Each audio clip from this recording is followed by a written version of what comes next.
I'm so upset. Oh no, Yeah. Why? Well, why haven't we gone to space? I thought when I was a kid there was gonna be robots making us dinner. Yeah. I thought we would be able to take trips to space Yeah. every weekend. Yeah. And none of that's happened. No. So why? Because we have vapes and twerking. Would you go to space if you could? Yeah, if it was safe enough, but after doing this list, doesn't look like it is. I don't think it is. Let's find out why. Starting off this list today, we are talking about space debris. So imagine being in the vastness of space, seeing the universe from an angle that seems unimaginable, taking it all in, when suddenly you hear a loud bang. It's not your spaceship hitting warp speed. This sound came from a small but mighty piece of space debris slamming into your spacecraft. Definitely not ideal. Space debris is like the junkyard of the universe. It's made up of, well, junk. Old satellites that have been retired, spent rocket stages from past space missions, rocks, you get the idea. And since this is space we're talking about, all of these items are simply just zooming by at a cool and casual thousands of miles per hour. It's safe to say that even if the object is small, getting hit by anything at that speed is a cause for concern. And I know what you might be thinking. The universe is so huge, how could it possibly be that big of a deal that there's a bit of junk up there? Well, it might actually be a bit more cluttered than you think. And also, I feel like if I were an astronaut, I'd prefer that my chances of being blown to bits by a piece of space junk were as close to zero as possible. NASA, being the space sheriffs they are, keep a close eye on this cosmic clutter. They have teams of experts who track the movement of space debris like air traffic controllers. They use fancy telescopes and radars to monitor where all this debris is so they can warn spacecrafts to steer clear. But here's the catch. Even with all their high-tech gadgets and brain power, it's impossible for NASA to track every single piece of space debris. Some of it is just too small or too unpredictable, which means that there is always a chance that something could get by and cause an absolutely catastrophic disaster. I'm not sure if you've seen the movie Gravity or not, but that movie made me afraid of space junk, and I have absolutely no reason to be. That's why space agencies take this space cleanup very seriously. They're working on ways to clean up space debris, like using giant nets to capture it, or even lasers to just zap it out of existence or whatever. But until then, space travelers will have to keep their eyes peeled for any unexpected space junk hurtling their way. That couldn't have been longer, sorry. Here's a scary idea. NASA has been avoiding spending all their time, their money, and resources on space exploration because there's something deadly heading our way. Something like a big, huge asteroid. And they've been secretly putting all their time and effort into developing technology to destroy it. Not a fun thing to imagine, but I suppose it is possible. I mean, it would make sense, right? Defending the planet from a world-ending asteroid would be the #1 priority. And as for hiding the info from the public, well, I mean, why make everyone panic? There's really nothing we'd be able to do if a massive asteroid was gonna crash into the planet. I mean, what's the plan? Send people into their underground bunkers that almost none of us actually have? So NASA alludes to all these missions they're planning on doing in the near future just to make it seem like they're busy setting out to explore space, when in reality, they're spending their days frantically running around working on some big, highly advanced asteroid vaporizing laser technology. I mean, dear God, I hope that is not the case, but who knows, right? Next, we are talking about space weather events. I have to be honest with you. The sun is kind of terrifying. Space is like a wild, untamed frontier where the sun isn't just a bright ball in the sky, but actually a fiery powerhouse that is constantly throwing tantrums. These tantrums are more commonly known as solar flares and coronal mass ejections, or CMEs, and they have the potential to wreak havoc on anything in their path, including us here on Earth, but also definitely to any spacecraft and the astronauts on board them.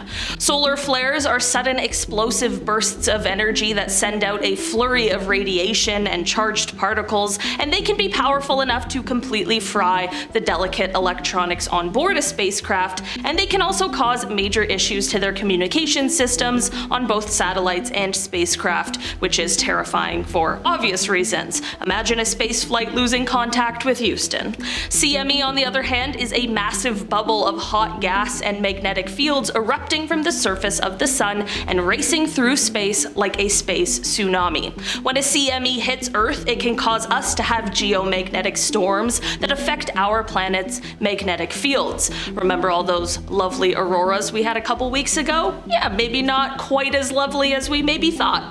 CMEs can mess with power grids, satellites, and other important technological infrastructure that we rely on. For astronauts out there in space, these solar events are more than just a light show. We are protected here on Earth by our wonderful atmosphere that keeps us safe. Thank you, atmosphere. But astronauts would be at risk of getting exposed to high amounts of radiation from these storms, and with the exposure to radiation comes a whole slew of potential health issues. Who would have thought that we would need to fear one of the things that we also need to survive? This is all to say that this is why scientists and engineers work tirelessly to understand these solar tantrums and develop technologies to protect our astronauts and spacecraft from their fiery fury. Politics play a huge role in space missions, especially manned ones. One of the biggest reasons we haven't seen as many manned missions to space as science fiction movies would have predicted back in the day is that politics just get in the way. So first off, the priorities of the US government change with each new president. One president might want to focus on sending astronauts to Mars, while another might prefer returning to the moon. Now, these shifts can delay or change planned missions. Money is another big issue, of course. If the government decides to spend money on other stuff, NASA just might not get enough funding for its missions. But geopolitics is a big one, especially with projects like the International Space Station. So political tensions between countries, especially the US and Russia, of course, can really complicate things and delay missions. I mean, just a few years ago, Russia accused NASA astronauts of tampering with the ISS and drilling a hole in it.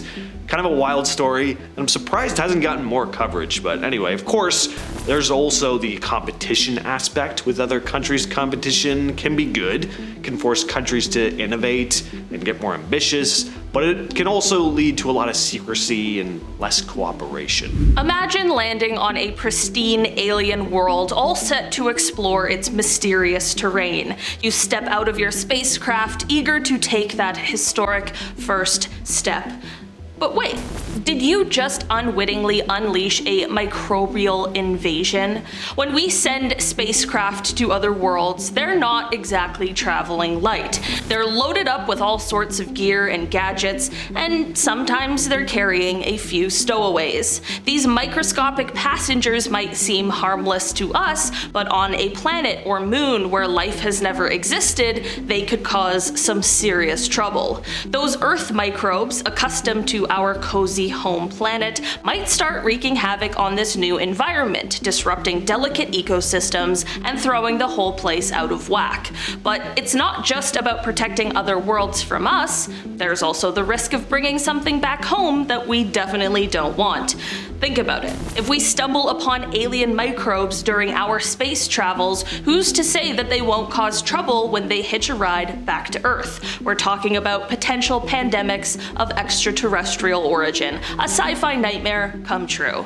That's why planetary protection is such a big deal. It's all about making sure we play nice with our cosmic neighbors and keep our own backyard safe from unwanted interstellar visitors. Now, NASA could be taking funds meant for public missions and secretly using them for other undisclosed projects. Imagine, NASA gets funding from the government to develop a new spacecraft for a mission to Mars, for example, but instead of using all that money for the spacecraft, some of it is quietly redirected to a secret project, like a classified satellite, for example, or some other covert mission. Now, why exactly would NASA do this? There are a few theories. One is that NASA might be working on projects related to national security that they can't really talk about publicly. So they might be working on military satellites, spy technology, or other quote-unquote defense projects. And because these projects are secret, they can't be listed in the public budget. Another reason could be that NASA is exploring something they don't want the public to know about yet, like the whole asteroid thing I brought up earlier, but there are tons of other possibilities. So by diverting those funds, they can quietly make progress without attracting too much attention. If anything is going to throw the ultimate wrench in the plans of a spacefaring astronaut, it's gonna be a black hole. These space beasts are like the ultimate vacuum. They suck in everything, including light, with their extremely powerful gravitational pull. This, of course, means that navigating around these suckers would be no easy feat. If this wasn't already enough, let's add on to the fact that not all black holes are exceptionally predictable. Passing by a black hole could have a spacecraft very easily careening off course before anyone could even tell Houston that there was a problem.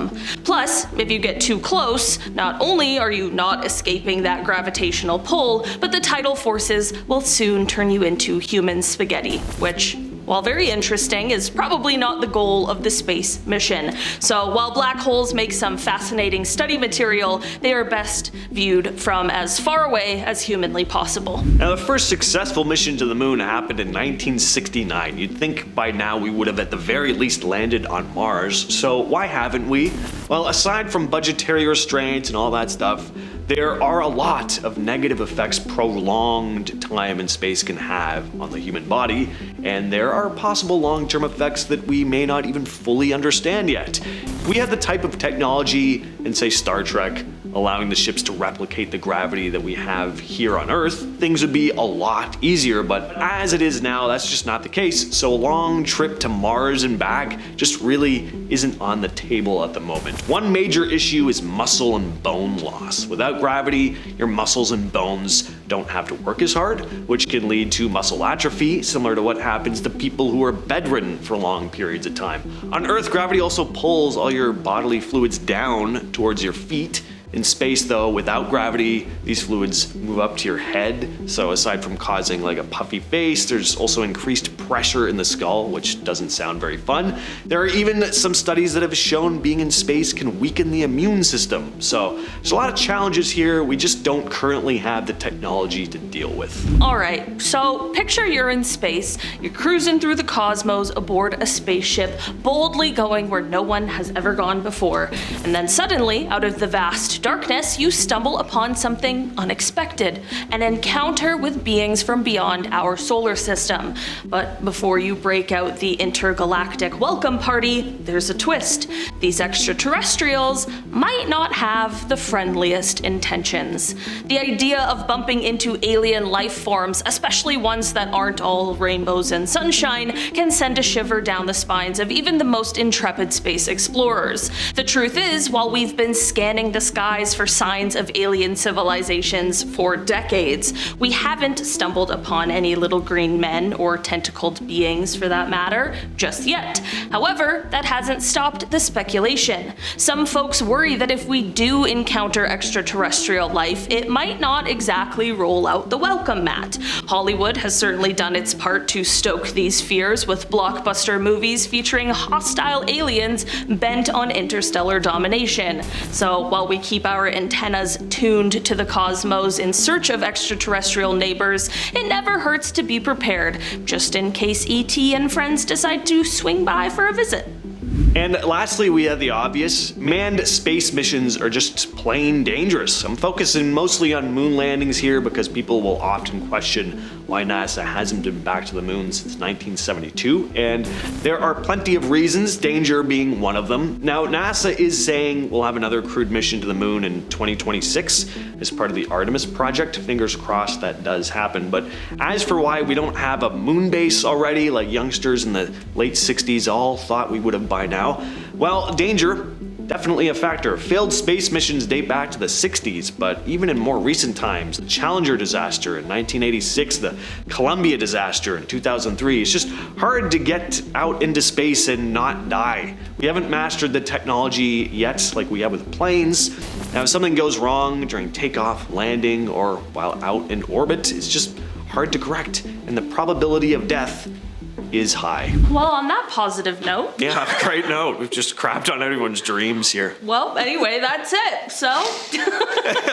That's it. We're not going to space. Forget about it. You're not going to meet aliens. You're not going to be friends with ET. Yeah, it's just, and an asteroid's coming, but they're not going to tell us. Yep, we're just one day just going to all blow up. I love it. So anyway, have a good rest of your week. Thank you. Thanks for watching. Hope we haven't scared you all off from the channel entirely. We'll catch you next time. Bye.